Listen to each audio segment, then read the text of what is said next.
السلام علیکم۔ شفق YouTube channel کے ساتھ میں ہوں آپ کی ہوسٹ مہرما۔ ہمارے چینل کو لائک اور سبسکرائب کریں تاکہ ہماری نیوز بر وقت آپ تک پہنچتی رہیں۔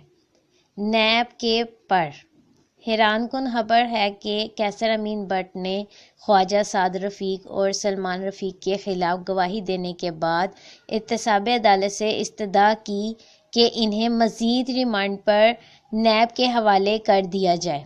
قیصر امین بٹ کو آزاد زندگی گزارنے سے خوف ہے یا نیب نے ان کو مراد ایسی دے رکھی ہیں کہ ان کا آزاد ہونے کو دل ہی نہیں کرتا؟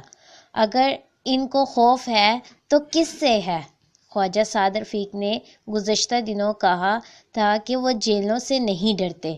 حفاظتی ضمانت کی مدت پوری ہوتے ہی مزید ضمانت کے لیے ہائی کورٹ جانا خواجہ صاحب کی دلیری اور جیل جانے سے نہ ڈرنے کی اٹل حقیقت کا اظہار ہے۔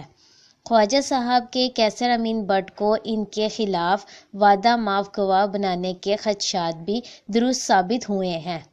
انہوں نے دعویٰ کیا تھا کہ قیصر کو ان کے خلاف استعمال کرنے کے لیے منشیات استعمال کروائی جا رہی ہیں۔ ان کا بلڈ ٹیسٹ کرا لیا جائے تو سچائی سامنے آ جائے گی، لیکن آج کل میڈیکل ٹیسٹوں میں بھی روز بروز کام آتا ہے۔ شراب شہد میں بدل جاتی ہے۔